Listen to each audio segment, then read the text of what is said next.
श्री राधा कृष्ण महाकथा। वृंदावन में शरद ऋतु का समय था। आकाश निर्मल था।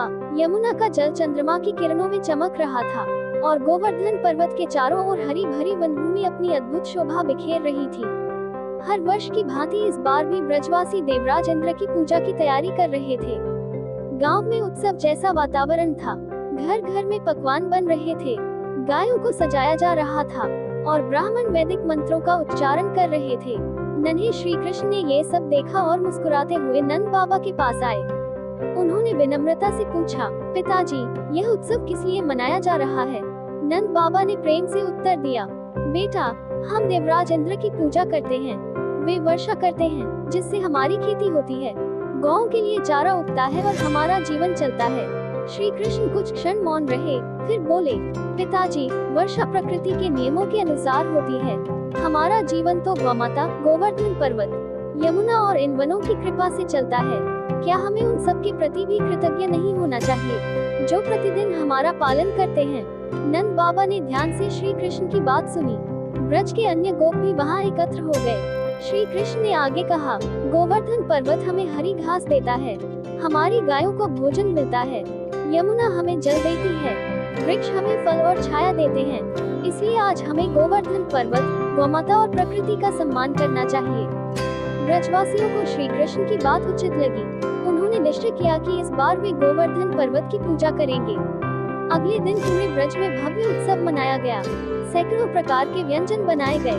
दूध, दही, माखन, मक्खन, मिश्री, खीर, लड्डू, मालपुआ, पुड़िया और अनेक प्रकार के पकवान गोवर्धन पर्वत के सामने अर्पित किए गए। गायों को फूलों की मालाएं पहनाई गयी, उनके सींगों पर रंग लगाया गया। ब्रजवासी गिरिराज महाराज की जय का जय घोष करने लगे। श्री कृष्ण ने सभी से कहा, अब प्रेम और श्रद्धा से गोवर्धन की परिक्रमा करें। सभी परिवार, गाय और ग्वाल बाल मिलकर गोवर्धन पर्वत की परिक्रमा करने लगे। उसी समय श्री कृष्ण ने अपनी योग माया से एक विशाल दिव्य स्वरूप धारण किया। वह विराट रूप स्वयं गोवर्धन देव के रूप में प्रकट हुआ। उस दिव्य स्वरूप ने ब्रजवासियों द्वारा अर्पित समस्त भोग को स्वीकार किया और आशीर्वाद दिया। ब्रजवासियों, तुम्हारा प्रेम मुझे अत्यंत प्रिय है। तुम्हारे जीवन में सदैव सुख और समृद्धि बनी रहे। यह अद्भुत दृश्य देखकर सभी ब्रजवासी आश्चर्यचकित रह गए। वे समझ गए कि श्री कृष्ण कोई साधारण बालक नहीं है। उधर देवलोक में देवराज इंद्र को जब ये समाचार मिला कि ब्रजवासियों ने इस बार उनकी पूजा नहीं की, तो उनका अहंकार जाग उठा। उन्होंने क्रोध में कहा, इन ग्वालों को अपने धन और सुख का अभिमान हो गया है। एक छोटे से बालक के कहने पर इन्होंने मेरी पूजा छोड़ दी। मैं इन्हें अपनी शक्ति दिखाऊंगा। उन्होंने तुरंत संवर्तक मेघों को बुलाया। ये वही प्रलयनकारी मेघ थे जो भयंकर वर्षा करने में सक्षम थे। इंद्र ने आदेश दिया, जाओ, वृंदावन पर ऐसी वर्षा करो कि पूरा ब्रज जलमग्न हो जाए। संवर्तक मेघ गर्जना करते हुए वृंदावन की ओर चल पड़े। उधर श्री राधा ने ध्यान में ये सब देखा। उन्होंने शांत भाव से कहा, जब अहंकार बढ़ता है तब बुद्धि साथ छोड़ देती है, लेकिन जहाँ श्याम है वहाँ किसी भक्त को भय नहीं हो सकता। आकाश में काले बादल छाने लगे, तेज हवाएं चलने लगी। ब्रजवासी चिंतित होकर अपने घरों की ओर दौड़ने लगे, लेकिन श्री कृष्ण के मुख पर वही मधुर मुस्कान थी। उन्हें पता था कि अब एक ऐसी लीला होने वाली है जिसे युगों युगों तक संसार गोवर्धन लीला के नाम से स्मरण करेगा। श्री राधा कृष्ण महाकथा। गोवर्धन पूजा के अगले ही दिन वृंदावन का शांत वातावरण अचानक बदल गया। आकाश पर काले बादलों का घना समूह छा गया। बिजली बार बार चमकने लगी और भयंकर गर्जना से पूरी ब्रजभूमि कांप उठी। कुछ ही क्षणों में मूसलाधार वर्षा प्रारंभ हो गई। वर्षा इतनी तेज थी कि देखते ही देखते रास्ते नदियों में बदल गए। तेज आंधी से वृक्ष उखड़ने लगे, ओलों की वर्षा होने लगी, गाय भय से रंभाने लगी, बछड़े अपनी माताओं से लिपट गए और छोटे छोटे बच्चे रोने लगे। ब्रजवासी घबराकर एक दूसरे से कहने लगे, ये साधारण वर्षा नहीं है, ये देवराज इंद्र का प्रकोप है। सभी लोग नंद बाबा के घर की ओर दौड़े। नंद बाबा ने श्री कृष्ण से कहा, लाल, अब हमारी रक्षा कौन करेगा? श्री कृष्ण शांत मुस्कान के साथ बोले, पिताजी, चिंता मत कीजिए, जिसने हमें जीवन दिया है वही हमारी रक्षा भी करेगा। इतना कहकर वे गोवर्धन पर्वत के पास पहुँचे। उन्होंने अपने बाएं हाथ की छोटी उंगली पर्वत के नीचे लगाई। क्षण भर में विशाल गोवर्धन पर्वत ऊपर उठ गया। पूरा ब्रज यह अद्भुत दृश्य देखकर स्तब्ध रह गया। श्री कृष्ण ने पुकारा, ब्रजवासियों, अपनी गायों और परिवार सहित इस पर्वत के नीचे आ जाइए। सभी लोग गोवर्धन के नीचे आ गए। आश्चर्य की बात यह थी कि पर्वत के नीचे एक विशाल सुरक्षित स्थान बन गया था। वहां न वर्षा की बूंद पहुंच रही थी, न आंधी का प्रभाव। गाय शांत होकर बैठ गई। बच्चे फिर से खेलने लगे। गोपियां श्री कृष्ण को प्रेम से निहारने लगी। यशोदा मैया चिंतित होकर बोली, लाल, तुम्हारा छोटा सा हाथ थक तो नहीं जाएगा? श्री कृष्ण हंसते हुए बोले, मैया, ये पर्वत मेरे लिए फूल के समान हल्का है। ग्वाल बाल भी हंसने लगे। कुछ मित्र अपनी लकुटियां लेकर पर्वत को सहारा देने लगे। श्री कृष्ण मुस्कुरा कर बोले, अरे, तुम सबके प्रेम का सहारा ही मेरे लिए सबसे बड़ा सहारा है। सभी हंस पड़े। इंद्र ने संवर्तक मेघों को आदेश दिया और अधिक वर्षा करो, लेकिन जितनी वर्षा बढ़ती, श्री कृष्ण की मुस्कान उतनी ही गहरी होती। 7 दिन और 7 रातें लगातार वर्षा होती रही। फिर भी गोवर्धन के नीचे बैठे किसी भी ब्रजवासी को कोई कष्ट नहीं हुआ। उधर श्री राधा की दृष्टि हर समय श्री कृष्ण पर ही टिकी रही। उन्होंने मन ही मन प्रार्थना की, हे श्याम, आपके हाथ पर यह पर्वत नहीं, हमारे विश्वास का भार है। ललिता सखी बोली, राधे, देखो, श्याम के मुख पर तनिक भी थकान नहीं है। राधा जी मुस्कुराकर बोली, जो संपूर्ण ब्रह्मांड को धारण करते हैं, उनके लिए गोवर्धन पर्वत क्या है। 7 दिन बाद इंद्र ने देखा कि उसका प्रकोप व्यर्थ हो गया। ब्रजवासियों का कुछ भी नुकसान नहीं हुआ। तब उसे अपनी भूल का एहसास हुआ। उसने सोचा, यह कोई साधारण बालक नहीं हो सकता, ये तो स्वयं परमेश्वर है। इंद्र तुरंत अपनी सवारी ऐरावत पर बैठकर वृंदावन पहुंचा। उसके साथ दिव्य कामधेनु सुरभि भी आई। इंद्र श्री कृष्ण के चरणों में गिर पड़ा और बोला, हे प्रभु, मैं अपने पद के अभिमान में अंधा हो गया था, मुझे क्षमा करें, मैंने आपके भक्तों को कष्ट पहुंचाने का प्रयास किया। श्री कृष्ण ने करुणा से उसे उठाया और कहा, इंद्र, शक्ति तभी तक सुंदर है जब तक उसके साथ विनम्रता हो। अहंकार मनुष्य ही नहीं, देवता को भी पतन की ओर ले जाता है। इंद्र की आंखों से पश्चाताप के आंसू बहने लगे। उसने श्री कृष्ण की स्तुति की। तब सुरभि गाय ने अपने पवित्र दूध से और इंद्र ने दिव्य गंगाजल से श्री कृष्ण का अभिषेक किया। देवताओं ने आकाश से पुष्पवृष्टि की। उसी दिन से श्री कृष्ण को गोविंद नाम से भी पुकारा जाने लगा, अर्थात गौ और समस्त प्राणियों के रक्षक। पूरे ब्रज में आनंद का उत्सव मनाया गया। ब्रजवासी गोवर्धनधारी श्री कृष्ण की जय के जय घोष करने लगे। राधा जी ने प्रेम भरी दृष्टि से श्री कृष्ण को देखा और धीरे से कहा, जो अपने भक्तों की रक्षा के लिए पर्वत उठा ले, उनके चरणों में ही मेरा जीवन समर्पित है। श्री कृष्ण ने मुस्कुराकर बांसुरी अधरों से लगाई। उसकी मधुर धुन से पूरा वृंदावन फिर से प्रेम और आनंद में डूब गया। श्री राधा कृष्ण महाकथा। गोवर्धन लीला के बाद पूरे ब्रज में आनंद का वातावरण था। अब सभी ब्रजवासी पहले से भी अधिक श्रद्धा और प्रेम से श्री कृष्ण का स्मरण करने लगे। उन्हें विश्वास हो गया था कि उनका कान्हा कोई साधारण बालक नहीं, बल्कि स्वयं भगवान की दिव्य शक्ति से युक्त है। एक दिन एकादशी का पावन व्रत था। नंद बाबा ने पूरे नियम और श्रद्धा से उपवास किया। अगले दिन प्रातःकाल ब्रह्म मुहूर्त में वे यमुना स्नान करने के लिए अकेले निकल पड़े। अभी अंधेरा था, यमुना का जल शांत था और चारों ओर गहरा सन्नाटा पसरा हुआ था। जैसे ही नंद बाबा स्नान करने के लिए जल में उतरे, तभी वरुणदेव के सेवकों ने उन्हें पकड़ लिया। उन्होंने कहा, ये समय जल में प्रवेश करने का नहीं है, इन्हें हमारे स्वामी के पास ले चलो। क्षण भर में नंद बाबा को वरुण लोक ले जाया गया। उधर जब काफी समय बीत गया और नंद बाबा वापस नहीं लौटे, तो ब्रजवासी चिंतित हो उठे। यशोदा मैया रोने लगी। वे बोली, कान्हा, तुम्हारे पिताजी अभी तक घर नहीं आए। ग्वाल बाल भी उन्हें खोजने निकल पड़े। तभी श्री कृष्ण मुस्कुराए और बोले, मैया, चिंता मत कीजिए, मैं अभी पिताजी को लेकर आता हूँ। इतना कहकर श्री कृष्ण यमुना के तट पर पहुँचे और अपनी योगमाया से सीधे वरुण लोक पहुँच गए। जैसे ही वरुणदेव ने श्री कृष्ण को देखा, वे तुरंत अपने सिंहासन से उठ खड़े हुए। उन्होंने हाथ जोड़कर प्रभु को प्रणाम किया और कहा, हे जगत के स्वामी, मेरे सेवकों से भूल हो गई, वे आपके पिता को पहचान नहीं सके, कृपया हमें क्षमा करें। वरुणदेव ने नंद बाबा को सम्मान पूर्वक श्री कृष्ण के पास लाकर खड़ा कर दिया। नंद बाबा आश्चर्य से ये सब देख रहे थे। उन्होंने देखा कि स्वयं देवता श्री कृष्ण के चरणों में झुके हुए हैं। उनके मन में ये प्रश्न उठा, मेरा कान्हा वास्तव में कौन है? श्री कृष्ण मुस्कुराए और नंद बाबा का हाथ पकड़कर उन्हें वापस वृंदावन ले आए। जब नंद बाबा ने लौटकर पूरी घटना सुनाई, तो सभी ब्रजवासी आश्चर्यचकित रह गए। वे एक दूसरे से कहने लगे, यदि स्वयं देवता भी कान्हा की पूजा करते हैं, तो वे अवश्य कोई दिव्य सत्ता है। ब्रजवासियों के मन में श्री कृष्ण के वास्तविक स्वरूप को जानने की इच्छा जाग उठी। श्री कृष्ण ने उनके मन की भावना समझ ली। एक दिन श्री कृष्ण सभी ब्रजवासियों को यमुना तट पर ले गए। उन्होंने अपनी योगमाया से उन्हें अपने दिव्य धाम का दर्शन कराया। क्षण भर में ब्रजवासियों ने देखा, चारों ओर अलौकिक प्रकाश फैला हुआ है।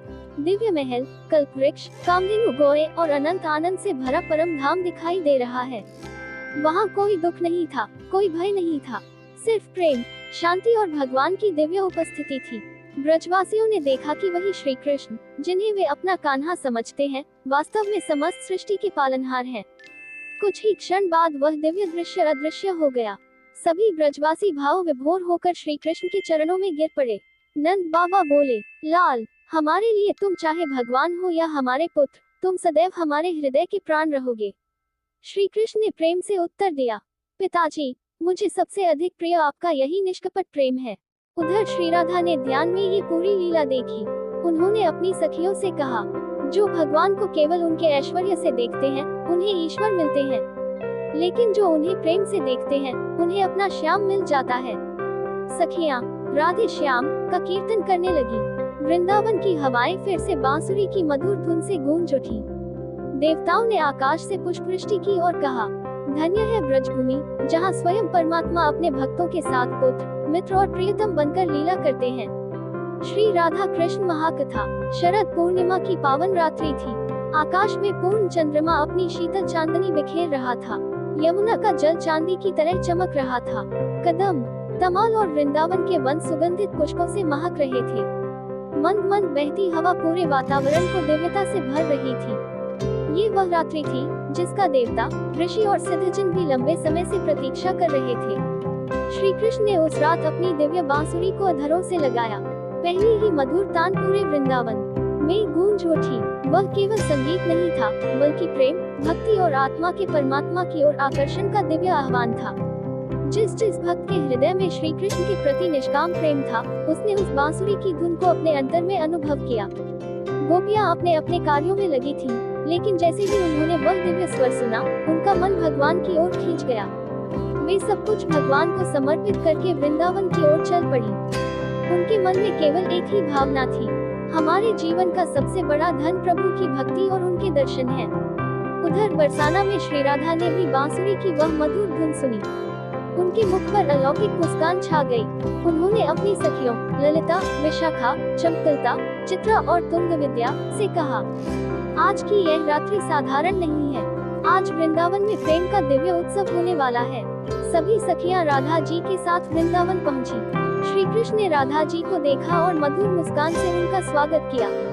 वृंदावन का वातावरण अद्भुत हो उठा। मोर अपने पंख फैलाकर नृत्य करने लगे। यमुना की लहरें मधुर स्वर में बहने लगी। आकाश से देवताओं ने पुष्पवृष्टि की। श्री कृष्ण ने सभी गोपियों की ओर प्रेम पूर्वक देखा और कहा, जो प्रेम स्वार्थ से मुक्त हो, जो भक्ति अहंकार से रहित हो, वही मुझे सबसे अधिक प्रिय है।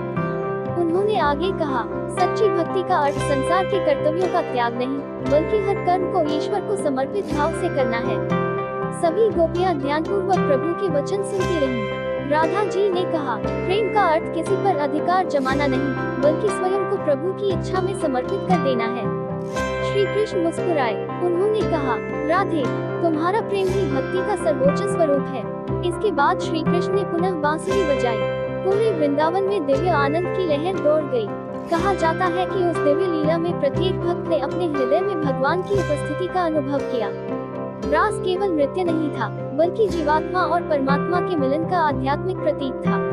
उस दिव्य रात्रि में प्रेम, भक्ति, करुणा और आनंद का ऐसा संगम हुआ कि देवता भी आकाश से इस लीला का दर्शन कर भाव विभोर हो उठे। राधा और श्री कृष्ण के दिव्य प्रेम ने पूरे ब्रज को प्रेम में बना दिया। चंद्रमा अपनी शीतल किरणों से इस दिव्य उत्सव को आलोकित कर रहा था। यमुना की लहरें मानो राधे श्याम का मधुर गान कर रही थी। ऋषि मुनियों ने कहा, यह महाराज सांसारिक घटना नहीं, बल्कि शुद्ध भक्ति, निष्काम प्रेम और ईश्वर से आत्मा के शाश्वत संबंध का दिव्य प्रतीक है। उस रात वृंदावन का प्रत्येक कण प्रेम रस में डूब गया और श्री कृष्ण की बांसुरी की मधुर धुन अनंत काल तक भक्तों के हृदय में गूंजती रही। श्री राधा कृष्ण महाकथा। शरद पूर्णिमा की वह पावन रात्रि अभी भी अपनी पूर्ण शोभा में थी। आकाश में पूर्ण चंद्रमा अमृत से शीतल चांदनी बरसा रहा था। वृंदावन के कदम, तमाल और आम वृक्ष मंद पवन के साथ झूम रहे थे। यमुना की लहरें मधुर स्वर में बह रही थीं, मानो स्वयं प्रकृति श्री कृष्ण की बांसुरी का साथ दे रही हो। श्री कृष्ण के चारों ओर गोपियां भक्ति और आनंद से भरी खड़ी थीं। प्रत्येक के हृदय में केवल एक ही भावना थी, भगवान के प्रति निष्काम प्रेम और पूर्ण समर्पण। श्री कृष्ण ने सभी की ओर करुणा और प्रेम से देखा। उन्होंने कहा, भक्ति का सर्वोच्च स्वरूप वह है जिसमें भक्त अपने लिए कुछ नहीं चाहता, केवल प्रभु की प्रसन्नता चाहता है। सभी गोपियां उनके वचन सुनकर भाव विभोर हो गयी। कुछ समय बाद श्री राधा के हृदय में एक मधुर मान, प्रेमपूर्ण रूठना उत्पन्न हुआ। ये सांसारिक रूठना नहीं था, बल्कि प्रेम की गहराई का एक दिव्य भाव था। राधा जी कुछ दूर कदम के वृक्ष के नीचे जाकर शांत भाव से बैठ गयी।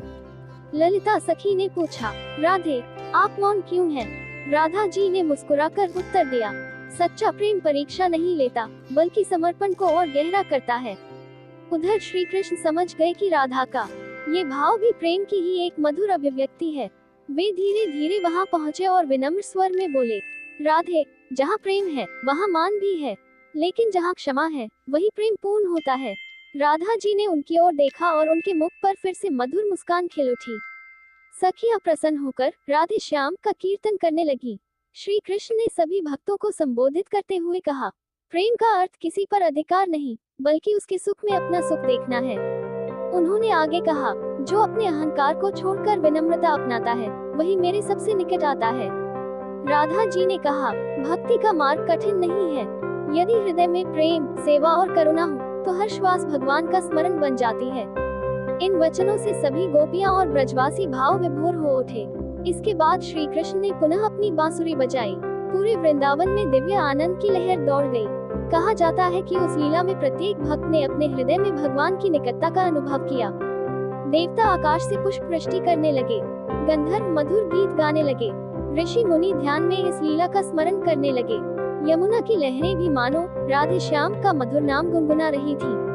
उस रात प्रेम, भक्ति और समर्पण का ऐसा अद्भुत संगम हुआ कि वृंदावन का प्रत्येक कण दिव्यता से भर गया। श्री कृष्ण ने अंत में कहा, जो प्रेम को ईश्वर का मार्ग बना लेता है, उसके जीवन में कभी अंधकार नहीं रहता। राधा जी ने अपने दोनों हाथ जोड़कर कहा, हे श्याम, हमारा जीवन सदैव आपकी भक्ति, सेवा और नाम स्मरण में बीते। यही हमारे लिए सबसे बड़ा वरदान है। श्री राधा कृष्ण महाकथा। महाराज की दिव्य रात्रि के बाद वृंदावन का प्रत्येक कण भक्ति और प्रेम से भर गया। श्री कृष्ण प्रतिदिन अपने ग्वाल मित्रों के साथ गोचारण के लिए जाते, बांसुरी बजाते और ब्रजवासियों के जीवन में आनंद भर देते। लेकिन मथुरा में बैठा कंस अभी भी शांत नहीं था। जब उसे ज्ञात हुआ कि उसके भेजे गए सभी राक्षस श्री कृष्ण के हाथों मारे जा चुके हैं, तो उसने अरिष्टासुर नामक एक अत्यंत शक्तिशाली राक्षस को वृंदावन भेजा। अरिष्टासुर ने एक विशाल और भयंकर बैल का रूप धारण किया। उसकी गर्जना से धरती कांपने लगी। उसके विशाल सींग पर्वत जैसे प्रतीत होते थे। वो वृक्षों को तोड़ता हुआ और खेतों को रौंदता हुआ वृंदावन में घुस आया। गायें भय से इधर उधर भागने लगी। गोपियां अपने बच्चों को लेकर घरों में छिप गईं। ग्वाल बाल घबराकर पुकारने लगे, कान्हा, हमारी रक्षा करो। श्री कृष्ण शांत भाव से आगे बढ़े। उन्होंने ब्रजवासियों से कहा, डरो मत, जब तक मैं हूँ, ब्रज का कोई बाल भी बांका नहीं कर सकता। अरिष्टासुर क्रोध में श्री कृष्ण की ओर दौड़ा। उसने अपने नुकीले सींगों से प्रहार करना चाहा। श्री कृष्ण ने उसके दोनों सींग पकड़ लिए और उसे पीछे धकेल दिया। फिर उन्होंने उसे कई बार घुमाकर भूमि पर पटक दिया। राक्षस फिर उठा और भी अधिक क्रोध से आक्रमण करने लगा।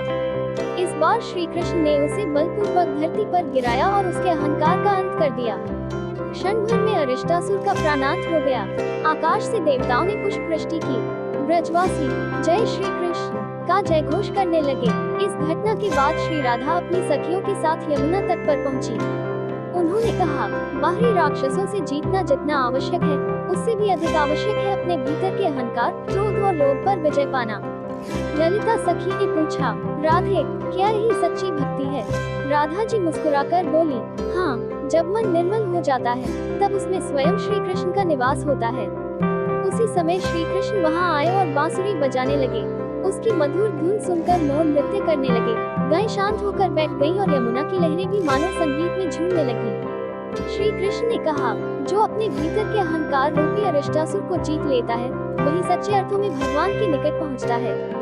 राधा जी ने प्रेम से उनकी ओर देखा और कहा, प्रेम और विनम्रता ही भक्ति का सबसे सुंदर आभूषण है। पूरे वृंदावन में राधे श्याम का मधुर कीर्तन गूंज उठा। देवताओं ने आकाश से पुष्प बरसाए और ऋषियों ने इस लीला का गुणगान किया। उस दिन ब्रजवासियों ने समझ लिया कि श्री कृष्ण केवल राक्षसों का ही नहीं, बल्कि मनुष्य के भीतर बसे अज्ञान और अहंकार का भी नाश करते हैं। राधा कृष्ण की जय। राधे राधे।